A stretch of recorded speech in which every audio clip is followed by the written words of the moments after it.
हिंदी की ऑनलाइन कक्षा में आप सभी का स्वागत है। आज हम लोग पढ़ेंगे उत्प्रेक्षा अलंकार। इसके पहले हम लोग पढ़ चुके हैं रूपक अलंकार। ये अर्थालंकार के अंतर्गत आता है। आइए देखते हैं। जब उपमेय में, आप लोग उपमान और उपमेय तो समझ रहे हैं, उपमा के अंग में समझ चुके हैं। जब उपमेय में गुण धर्म की समानता के कारण उपमान की संभावना कर ली जाए तो उसे उत्प्रेक्षा अलंकार कहते हैं। इसकी पहचान मनहु, मानो, जानो, जनहु, ज्यों, जनु आदि शब्दों से की जाती है। जहां भी आप देखिएगा इन सभी शब्दों को, मनहु, मानो, जानो, जनहु, ज्यों, जनु, इन सभी शब्दों ये सभी शब्द अगर किसी भी उदाहरण में रहें तो आप समझ जाइएगा कि ये उत्प्रेक्षा अलंकार है। ये पहचानने का एक ट्रिक है, अलंकार पहचानने का। और एक बार देखते हैं। जब उपमेय में गुण धर्म की समानता के कारण उपमान की संभावना कर ली जाए तो उसे उत्प्रेक्षा अलंकार कहते हैं। पहचानने का तो तरीका आप लोग समझ गए। इन शब्दों के द्वारा भी हम उत्प्रेक्षा अलंकार को पहचान सकते हैं। मनहु, मानो, जानो, जनहु, ज्यों, जनु आदि। उदाहरण है, कहती हुई यूं उत्तरा के नेत्र जल से भर गए, हिम कणों से पूर्ण मानो हो गए पंकज नए। यहां देखिए प्रस्तुत उदाहरण में, यहां उत्तरा के जल आंसू भरे नयनों, उपमेय में हिमकणों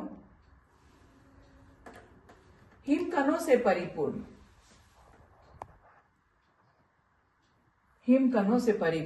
कमल अर्थात उपमान की संभावना प्रकट की गई है।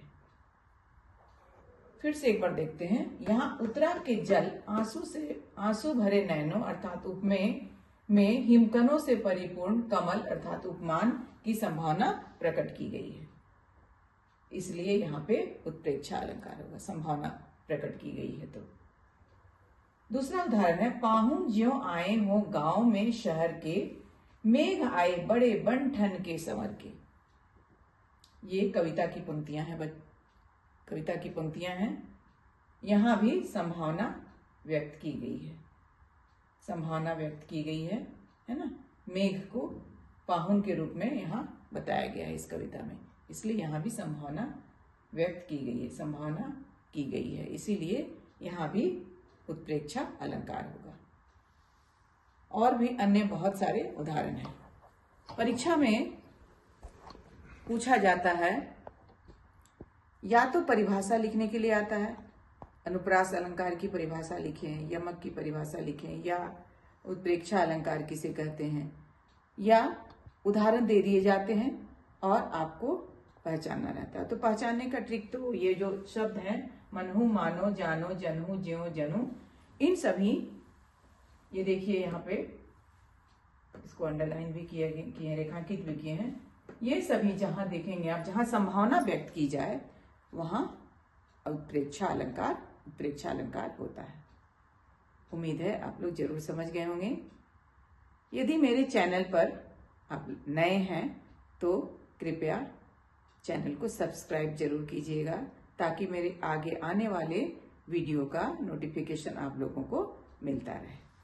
धन्यवाद।